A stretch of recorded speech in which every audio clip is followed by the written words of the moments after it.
Hello students, now today we are going to start our next topic, that is conservation of forest and wildlife. अब इस word conservation का क्या मतलब है, that how we can save the forest and wild life. ठीक है, कैसे हम वाइल्ड लाइफ को, that is the wild life में आपके क्या आ जाएंगे, दैट इज़ जितने भी स्पीशीज़ हैं, ठीक है, एनिमल्स के that are living in forest, उनको हम कैसे सेव कर सकते हैं. इसमें फर्स्ट मेथड है दैट इज़ एफॉरेस्टेशन. इससे पहले हम डिफॉरेस्टेशन कर चुके हैं. डिफॉरेस्टेशन का क्या मतलब था, that was cutting down of forest. ठीक है, एफॉरेस्टेशन का मतलब है उससे उल्टा, that is planting small trees of the same species as found in the forest. अब ये जो स्पीशीज़ हैं, ये कई जो हैं फॉरेस्ट जो हैं या स्मॉल प्लांट्स जो हैं वो नेचुरली भी अकर कर सकते हैं अगर हम उस एरिया को अनडिस्टर्ब रहने दें. ठीक है, that is the trees grow back and the forest gets re-establish. फिर दोबारा से नए पेड़ बनेंगे, ठीक है, और फिर दोबारा जो है फॉरेस्ट जो है वो री इस्टेब्लिश हो जाएंगे. और वो क्या प्रोवाइड करेंगे, as you know that forest they provide food and shelter for the wild life. Now protection from forest fires by spraying.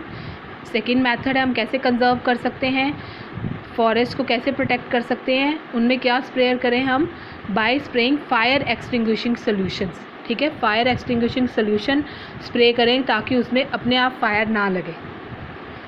Third method is protecting the forest from insects, paste. ठीक है, by the insecticide spray करके, ठीक है, and fungicide, and by removing infected trees. और जो जिनको भी insect या पेस्ट ने इन्फेक्ट कर दिया है उन ट्रीज़ को हम रिमूव करें. ठीक है, ताकि हम बाकी के ट्रीज़ को बचा सकें.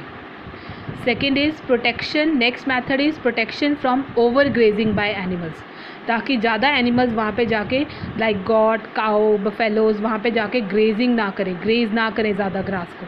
ठीक है, planned harvesting in an area, मतलब एक प्लान्ड हार्वेस्टिंग होनी चाहिए. एक पर्टिकुलर एरिया में कितने ट्रीज़ लगने हैं वो सब कुछ एक प्लान्ड वे में होना चाहिए. Next method is hunting regulation is very important for the wild life conservation. मतलब जो हंटिंग प्रोसेस है वो क्या होना चाहिए, रेगुलेटेड होना चाहिए. मतलब it should be totally banned. Government should make some regulation related to hunted and it should be strictly implemented. ठीक है, एक पर्टिकुलर रेगुलेशन बनानी चाहिए गवर्नमेंट को और वो स्ट्रिक्टली इम्प्लीमेंट होने चाहिए जिस भी पर्सन जो है जो that is going for a hunting. ठीक है, हंटिंग ऑफ जो इंडेंजर्ड स्पीसीज़ हैं, जो आपके इंडेंजर्ड, मैंने आपको बताया था प्रीवियस वीडियो में कि endangered which are at the risk, high risk of becoming extinct. ठीक है, उनको हंट करना बिल्कुल बैन होना चाहिए. Strict laws should be framed, if anyone break them should be punished. Now preventing deforestation. ठीक है, deforestation that is cutting down of trees, उसको प्रिवेंट करना चाहिए. Method of habit preservation, preserving the habitat of wildlife help in their conservation. और अगर हम wild life का habitat बचा के रखेंगे तो वो भी कंजर्व होके वो भी बचे रहेंगे. Clear. So these were the method of conservation of forest and wild life. Now next we are going to discuss some terms like biosphere reserves, wild life sanctuaries and national parks. ठीक है, now to effectively implement the method of conserving forest and wild life, government ने क्या किया है, एक permanent protected areas बनाए गए हैं. ठीक है, ताकि हम अपने बायोडाइवर्सिटी को कंजर्व करके रखें. गवर्नमेंट ने क्या बनाए हैं, प्रोटेक्टेड एरियाज़ बनाए हैं. ठीक है, क्या नाम है उनके, they are named as biosphere reserves, wild life sanctuaries and national parks जिनको कहा गया है. ठीक है, ये तीनों हम आगे डिटेल में पढ़ने लगे हैं. These are the permanent protected areas which are used for the conservation of biodiversity.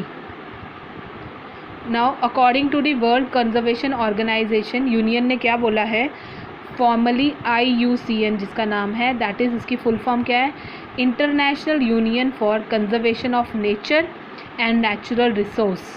ये आपने फुल फॉर्म इसकी याद रखनी है, that is international union for conservation of nature and natural resources. Protected areas कौन से एरियाज़ हैं, these are the areas which are dedicated to the protection and maintenance of biodiversity. Biodiversity में आपके क्या आ जाएंगे, जितने भी लिविंग ऑर्गेनिजम्स हैं. ठीक है, तो इसने क्या बनाया है, प्रोटेक्टेड एरियाज़ बनाए हैं which is used for the protection and maintenance of biodiversity. Now protected areas का क्या नाम दिया गया है? As I told you, biosphere reserves, wild life sanctuaries and national parks. ठीक है, क्या क्या नाम है? That is these are the protected areas that are set, that are made by the government. These are biosphere reserves, wildlife sanctuaries and national parks. Now next, first we are going to do is biosphere reserve. अब biosphere reserve क्या है? It is a large multi-purpose protected area for conservation of wildlife, plant and animal resources.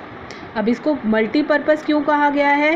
क्योंकि इसमें हम क्या क्या protect कर रहे हैं? वाइल्ड लाइफ को प्रोटेक्ट कर रहे हैं, वाइल्ड एनिमल्स को प्रोटेक्ट कर रहे हैं, प्लांट्स को प्रोटेक्ट कर रहे हैं और एनिमल रिसोर्सेज को प्रोटेक्ट कर रहे हैं. इसलिए इसको क्या कहा है? It is a multipurpose protected area. और जिसमें हम किसको कंजर्व करके रख रहे हैं? We are conserving the wild life, plant and animal resources. अब biosphere reserves are develop to, क्यों डेवलप हैं? क्या इसका मेन, क्या कंजर्व करने का क्या रीज़न है? क्यों इसको बनाया गया है bye the government? First is conserve biodiversity and maintain ecological balance maintain करना है. सेकंड है maintain culture of that particular area. Now third is permit the tribals and other people living in the area. ठीक है, मतलब जो tribal people हैं जो इधर उधर जाते हैं अपने एनिमल्स लेके, they can live in that particular area. अब बायोस्फीयर रिजर्व जो है, it is a large area. ठीक है, अब इस बायोस्फीयर रिजर्व के अंदर ही क्या प्रेजेंट है? आपके नेशनल पार्क और वाइल्ड लाइफ सेंचुरीज प्रेजेंट है. ठीक है, मतलब सपोज़ यहाँ पे एग्जांपल है आपका, या आपने एग्जांपल याद रखना है, Pachmarhi biosphere reserve which is situated in the Madhya Pradesh. ठीक है, it consist of one national park that is named as Satpura national park. ठीक है, जिसकी अब ये बायोस्फीयर रिजर्व है और ये कहाँ पे है? मध्य प्रदेश में है. इसके अंदर ही क्या है? आपका नेशनल पार्क है जिसका नाम है सतपुरा नेशनल पार्क, और उसके अंदर 2 वाइल्ड लाइफ सेंचुरी हैं, दैट इज़ बोरी wild life sanctuary and Pachmarhi wild life sanctuary. ठीक है, मतलब बायोस्फीयर रिजर्व को इसलिए मल्टीपर्पज़ क्यों कहा गया है? एक तो उसमें हम नेशनल पार्क्स भी इंक्लूडेड होंगे और आपके वाइल्ड लाइफ सेंचुरीज भी इंक्लूडेड होंगी. ये हमें हेल्प करता है बायोडाइवर्सिटी को कंजर्व करने के लिए, उसका इकोलॉजिकल बैलेंस मेंटेन करने के लिए. ठीक है, it is maintaining the culture of that particular area. It permits the tribal and other people living in the area to coexist. Now next is wild life sanctuary. अब wild life sanctuary क्या है? These are the areas reserve for the protection of animals only. अब यहाँ पे multipurpose word नहीं use हुआ है, यहाँ पे सिर्फ किसके लिए यूज़ हो रहा है? सिर्फ एनिमल्स को प्रोटेक्ट करने के लिए जो एरियाज़ बनाए गए हैं, that is known as wild life sanctuary. और इस एरिया में क्या है?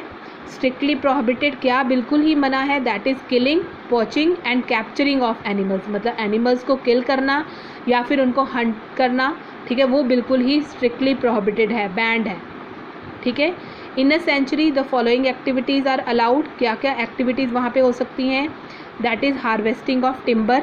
ठीक है, दैट इज़ उसकी वुड आप यूज़ कर सकते हो. Collection of minor forest products, और बिल्कुल जो है माइनर प्रोडक्ट्स जिनके लिए हमें ज़्यादा फॉरेस्ट की ज़रूरत नहीं है, वो चीज़ें हम उससे यूज़ कर सकते हैं वाइल्ड लाइफ सेंचुरीज से. ठीक है, there are names of some wild life sanctuaries, तो at least you have to learn any 3 wild life sanctuaries. इसमें से आपने कोई भी 3 वाइल्ड लाइफ सेंचुरीज याद रखनी है. क्लियर? यहाँ पे 6 दिए हैं, तो out of 6 you have to do any 3 wild life sanctuaries. ठीक है, next will continue in the next video.